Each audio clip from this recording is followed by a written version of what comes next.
Wife, Catherine, and his daughter and son-in-law. If you could please stand.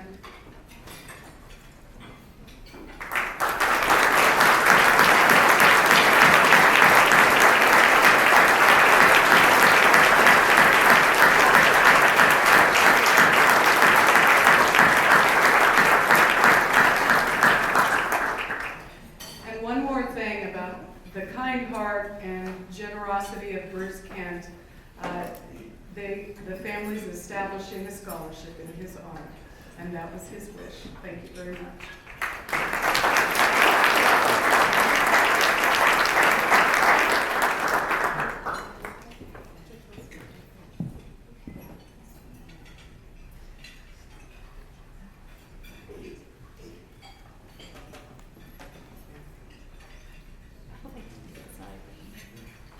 We have an award, but it is not here, so we will get that to you later. Thank you very much.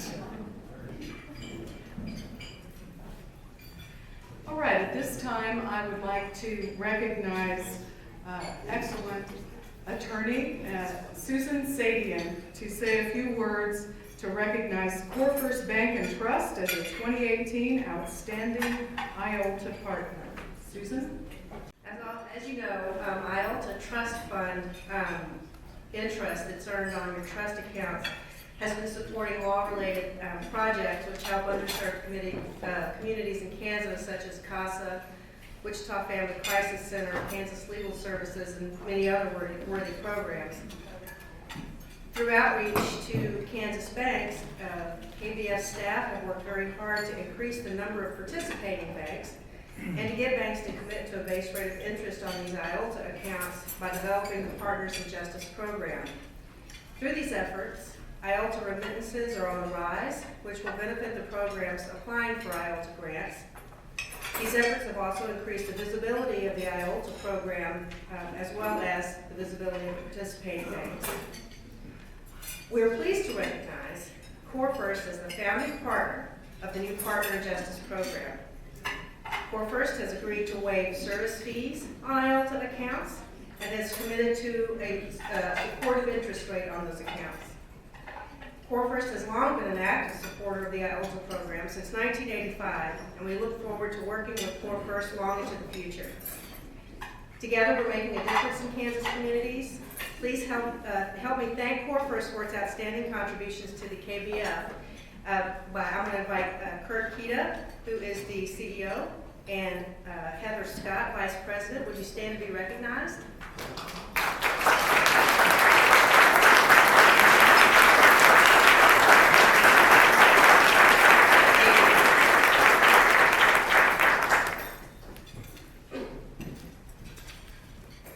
Thank you, Susan.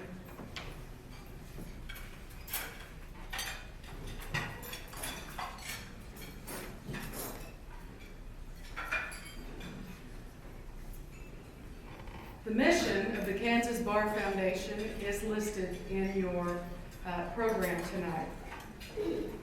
It says, the purpose of the Kansas Bar Foundation is to serve Kansans and the legal profession by funding charitable and educational projects that foster the welfare, honor, and integrity of the legal system by improving its accessibility, equality, and uniformity, and by enhancing public opinion of the role of lawyers in our society. The Foundation's highest award is the Robert K. Weary Award. The Foundation's Board of Trustees created the Weary Award in 2000 to recognize lawyers or law firms for their exemplary service and commitment to the goals of the Kansas Bar Foundation. Robert Weary was the initial recipient of the award for his decades of service to the community, the foundation, and the legal profession in Kansas. It is my pleasure to introduce Linda Parks, who will introduce our Robert K. Weary Award recipient for 2018. Please welcome Linda.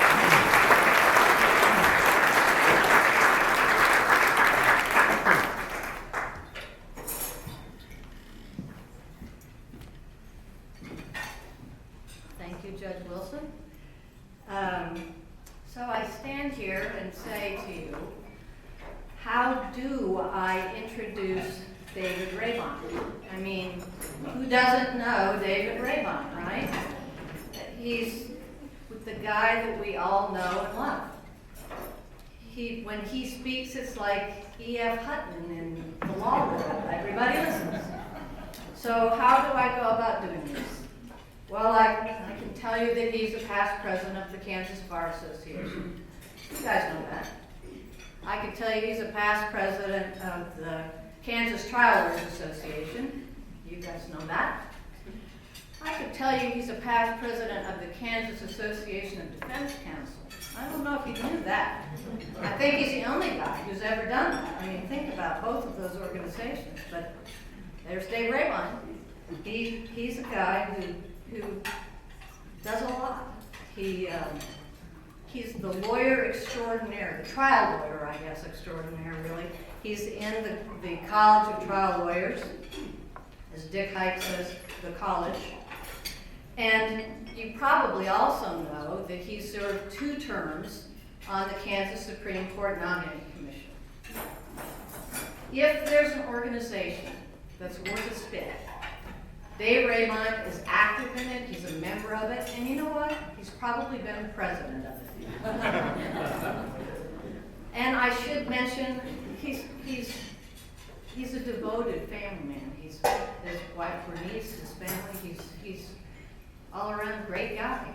So how do I introduce this person who's not only giving of his time, but he's a pillar of the foundation. I was going to refer you to your program, but it's got the new people, but I mean, he's very giving if you look at what those levels happen to be.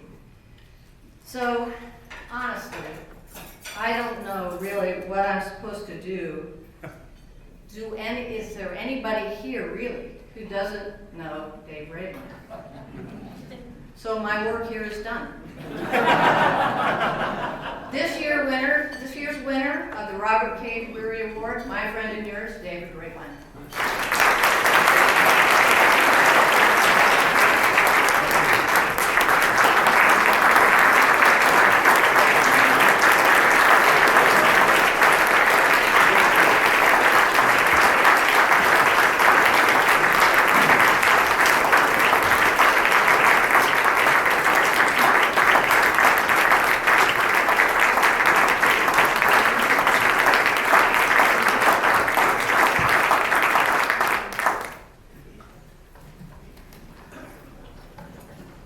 Mike Stout reminded me that previous recipients have limited their comments to about 3 minutes. Not going to happen. I want to thank you, Linda. Where did you go? Linda, we've been through so many things, as you know, through the years, and I'm just so proud and pleased that you were here to do this for me. We're willing to do it. I've got some thanks that I need to give. First and foremost, I want to thank my wife, Bernice, if you would stand. This is definitely a joint recognition. She's been through it all, and without her, very little would have been possible. I'd also like to thank my longtime partner, Shane Banker, all the adventures that we've been through and all the adventures yet to come. I'd like to thank Aaron Kite, my partner, and his wife, Summer. Thank you for being here tonight. I'd like to thank my good friend Rex Sharp and his wife, Lori. Rex and I are in the middle of about a 10-year project of recruiting new lawyers to Western Kansas through the Southwest Bar Association, and a lot of you have come out to our meeting. And finally, I'd like to introduce to you who I hope is the newest member of the Western Kansas Bar, currently of Kansas City, shortly I hope to be of Western Kansas, Paul Mose and his wife Melissa. So thank you for coming.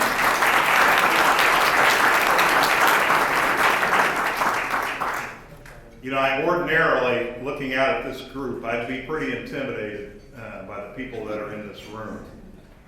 But I take solace in the fact that I know you've had a couple of drinks. So I'm not nearly as intimidated as I would be. One of the past recipients of this award was my mentor, Jack Dalton. I think he got it in 2010. And Jack is how I really found out about the Kansas Bar Foundation. We won a big case in Dodge City, and we collected a good fee, and Jack came in and he said, look guys, I've nominated you to be fellows of the Kansas Bar Foundation. I thought, Jack, what a generous thing to do. But then I found that he had only paid the first $100 of the pledge, and that we had to pay the next $900. But actually, Jack was right, because it's only by getting involved and being committed to it and making the contribution that you really make the organization what it is. And I know it's so important to him. So, you know, I'm really pleased to join that list with him. You know, the nuns in Dodge City kind of pounded two things into our head when we were in grade school. One was you got to serve a higher purpose. You got to love and serve something much higher than yourself. And then secondly, you got to help each other.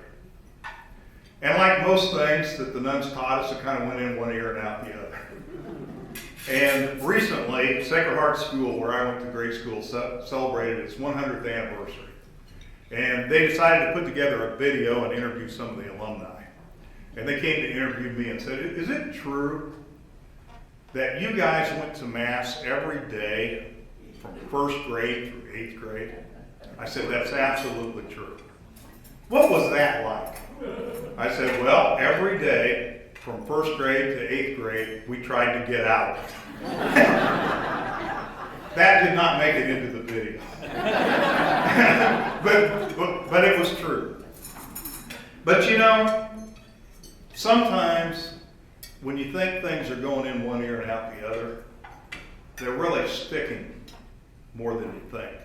And I have found that those two things, serving a higher purpose and helping each other, apply in many different things, two of which I want to talk a little bit about. First, family, and then what we do here as our profession. So with your indulgence, let me tell you a little bit about my family.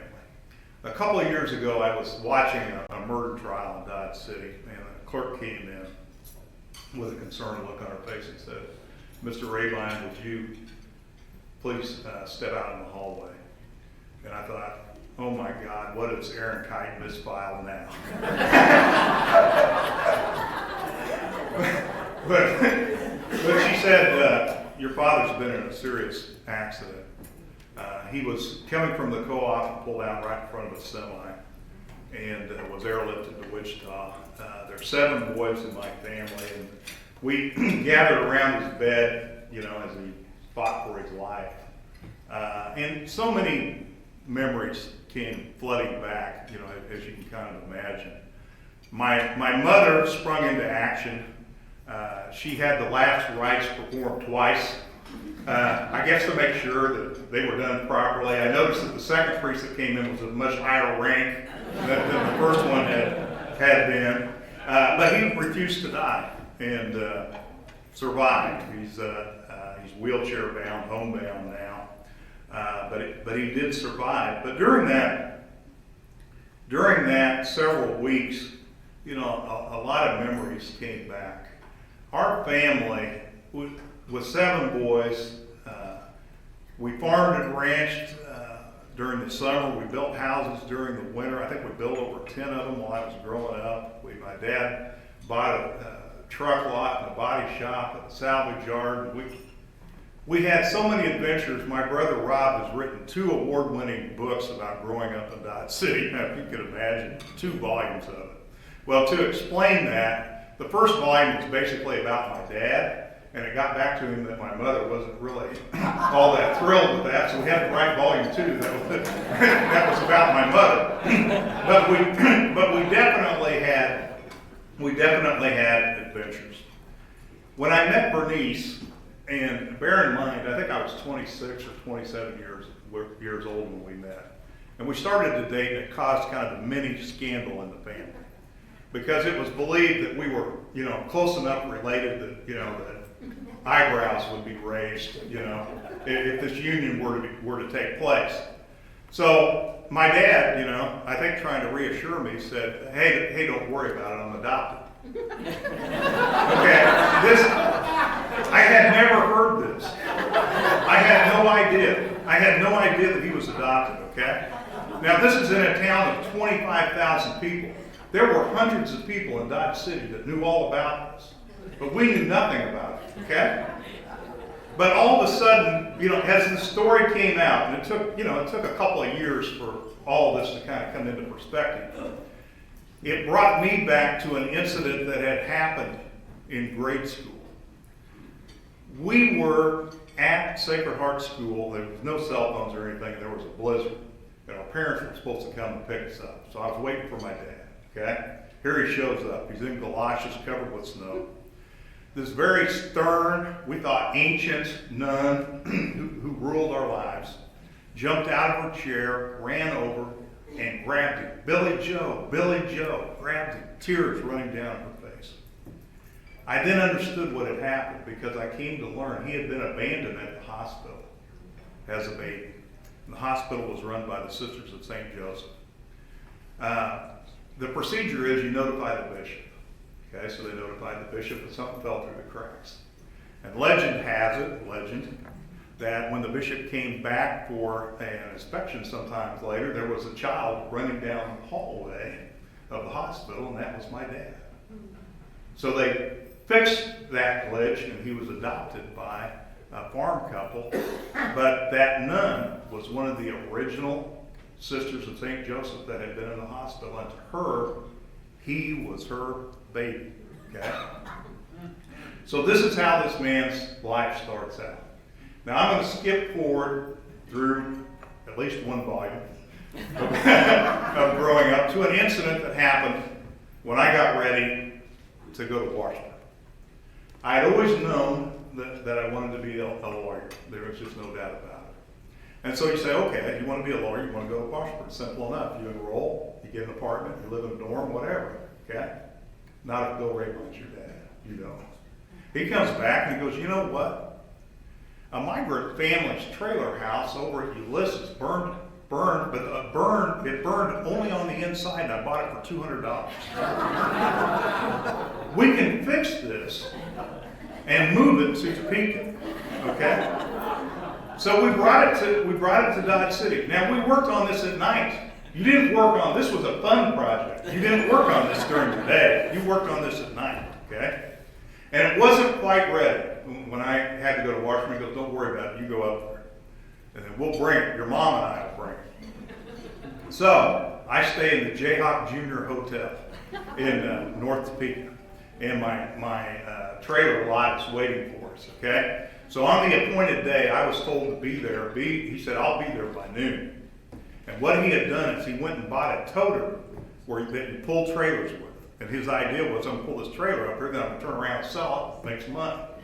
Okay, so I'm sitting at the trailer park. 1 o'clock comes, 2 o'clock comes. Now, no phones. Now, can you imagine, do you remember Ward Lloyd back in those days, how much time we spent waiting for people, not knowing where they were at, because we couldn't call them? But I knew better than to leave. I was told to stay there, so I stayed, okay? 6 o'clock, here they pull in. My mom and dad get out. They are covered in grease from head to toe, okay? My dad is in the greatest mood ever. Hey, we ran into a little problem. My mother stopped talking. She went and stood over under a tree, okay? It came out. Everything was going fine until the transmission went out on the interstate. He hitched a ride into town, bought a transmission, brought it back, and changed it on the road. My mother was not upset about that.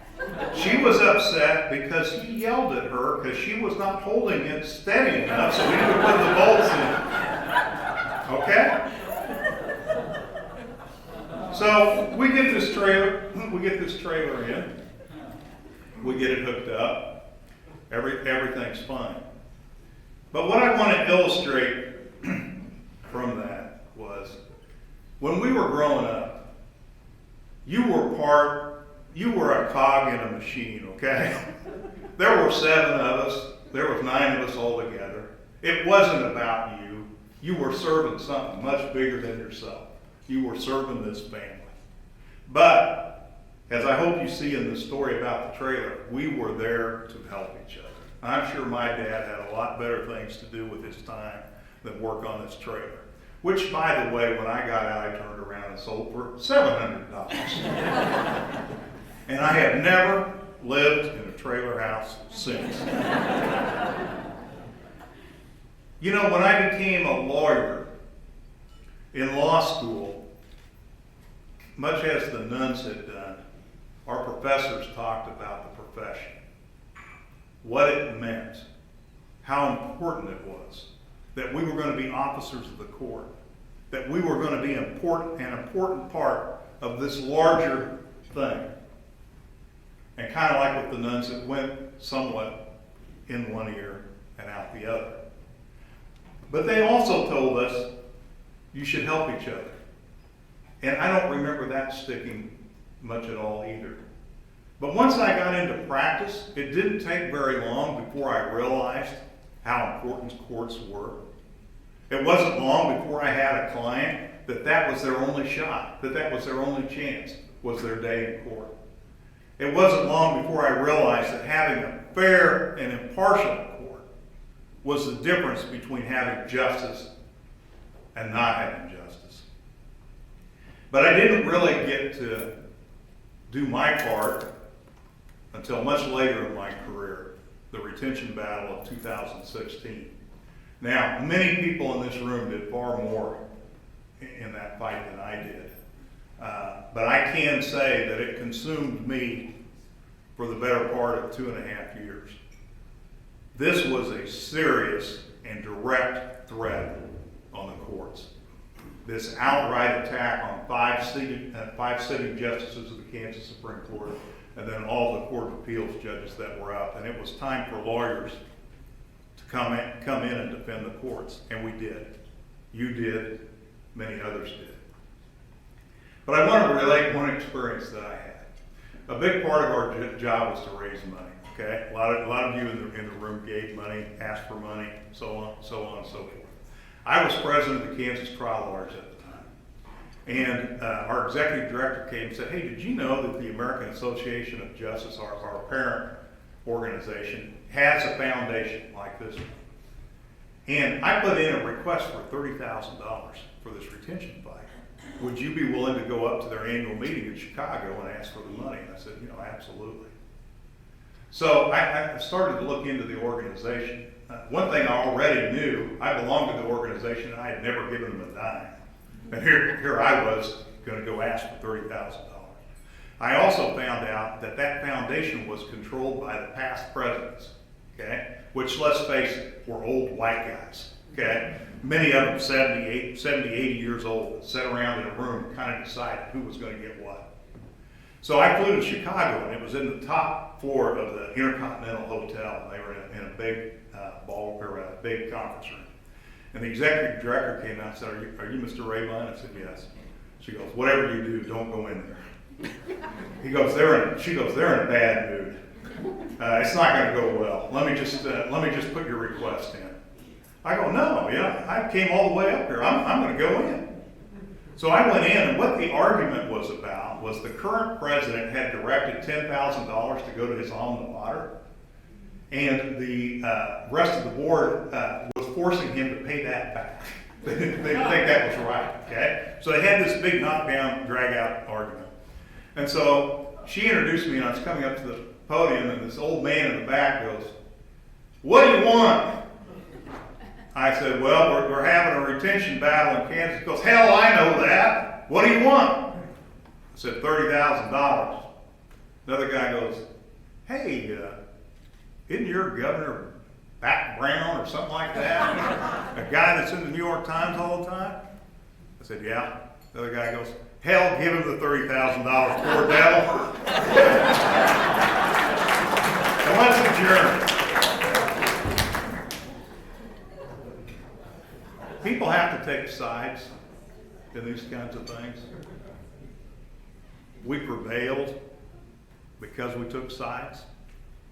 If we had sat back, we know today that we prevailed, but we don't remember how close it really was. If you were on the inside and saw it as it unfolded, it was a lot closer than we even remember. But that was about being a lawyer and serving something higher. It wasn't about the 5 sitting justices, all of whom were fine people. It was much bigger than that.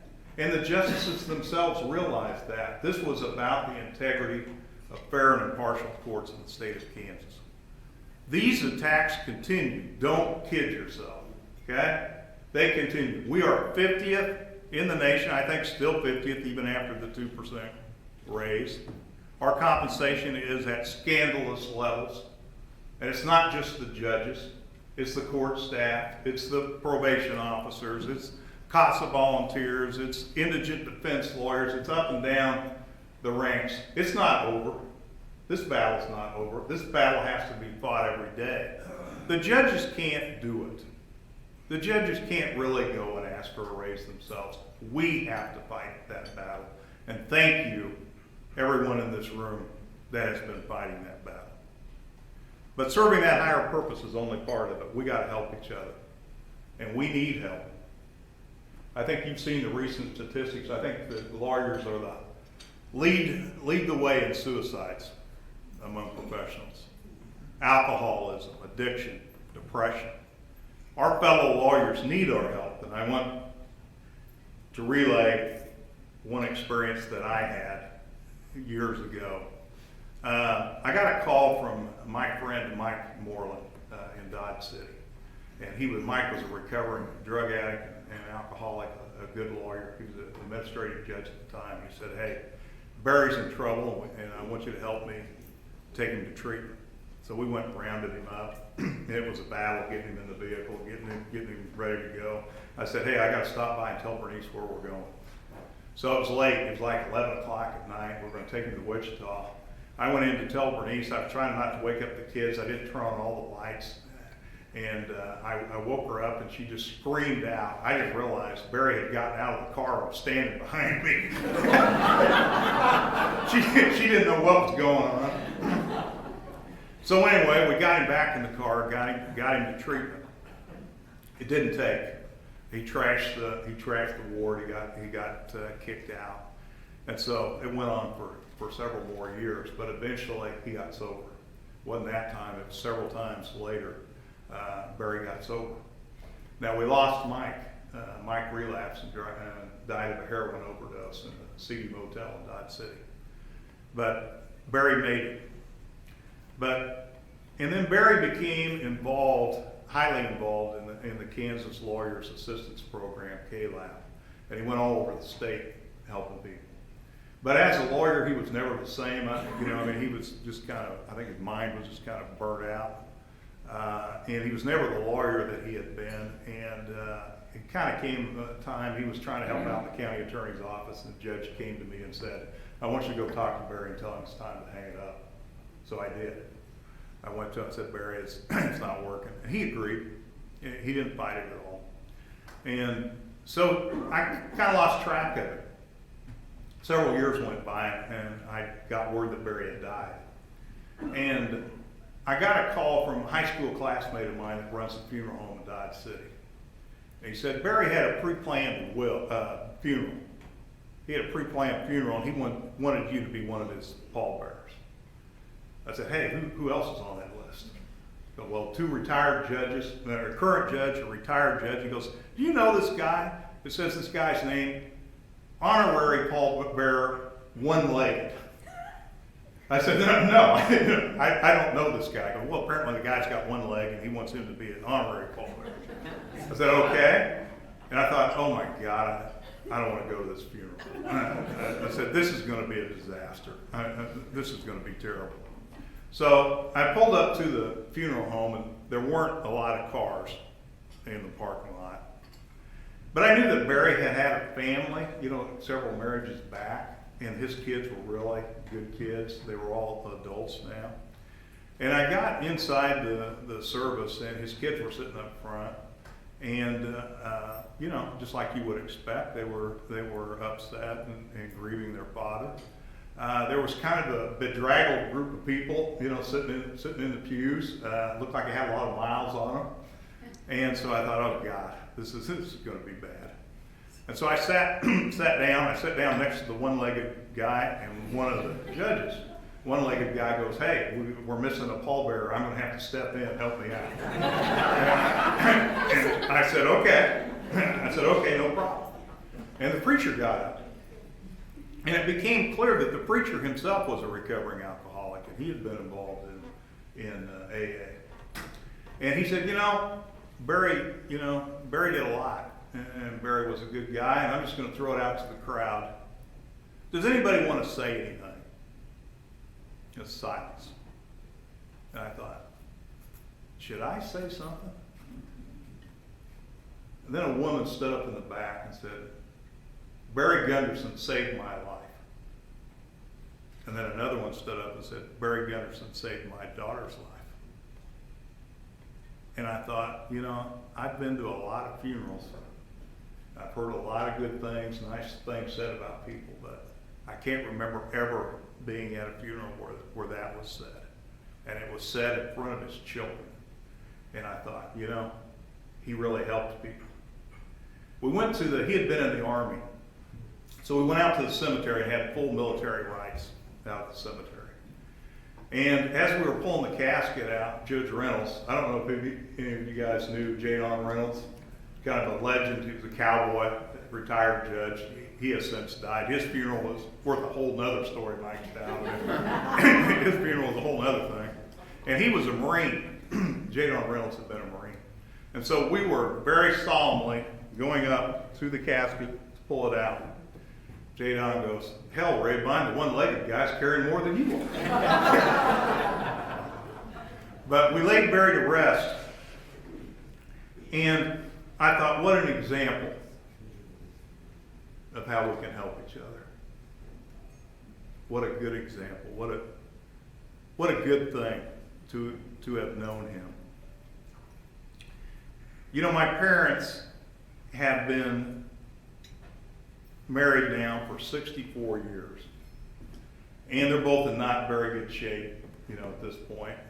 But I remember back to their 50th wedding anniversary. We had a party down in my office, and we had family and friends and neighbors, and a lot of people had a chance to come in. And as I recall, we did what we've done several times at family events. All 7 sons stood up one at a time and talked about their parents. And we've done it both ways. We've done it oldest to youngest to oldest. I think that day we did, you know, youngest to oldest. We all talked a little bit. The only time my mother cried during the whole thing was when we played a collage of all the dogs that they had owned. But at the end of kind of towards the end, there was a cowboy standing in the back. He goes, I want to know what Bill's got to say about all this. It's my dad. My dad said, to be continued. That's the message I want to leave you tonight. To be continued. Thank you very much.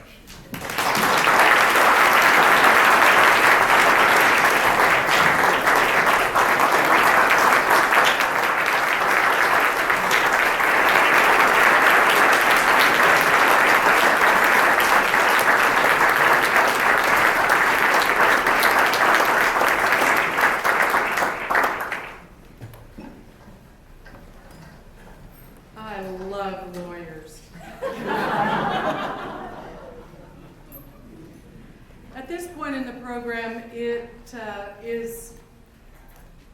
would have been my pleasure to introduce Amy Fellows Klein as the next president of the Bar Foundation.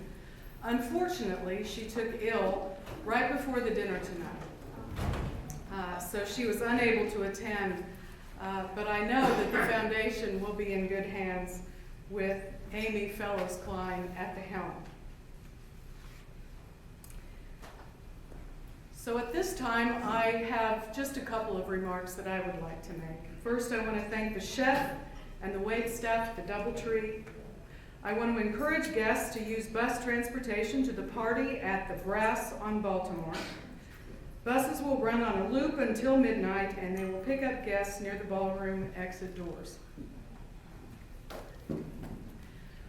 I have had a wonderful experience as president this past year. I want to thank Jordan and the staff that have helped me so much.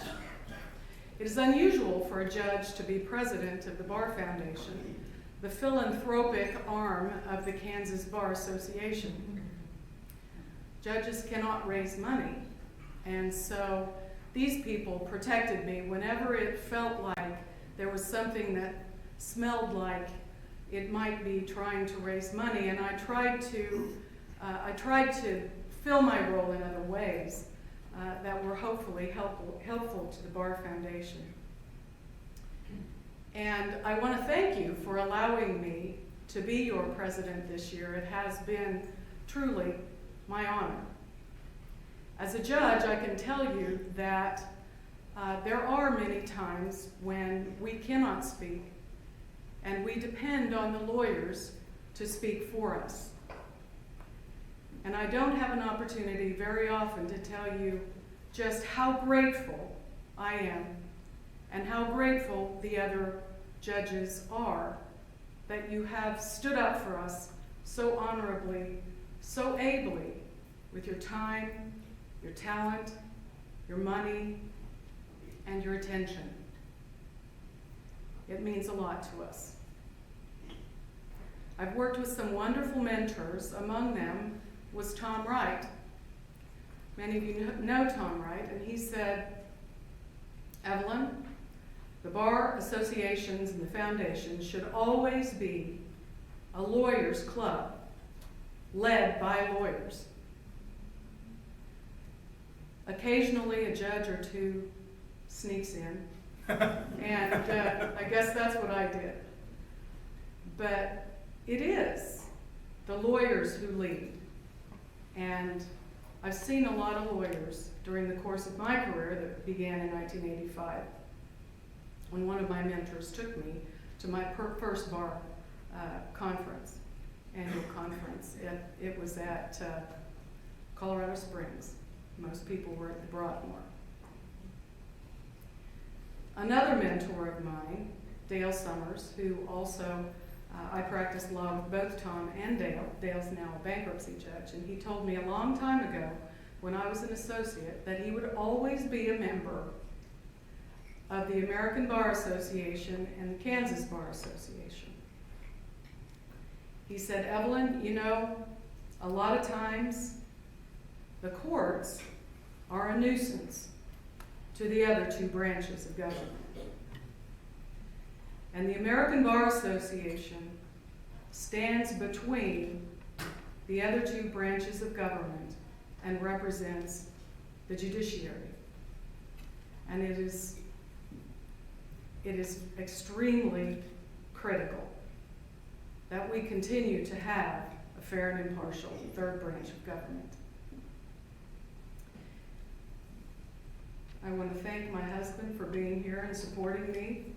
As you might guess, Bar Association activities take some time out of my day, and he's cooked a lot of meals, and he has provided consistent and loving support to me over many years. Thank you, Mom.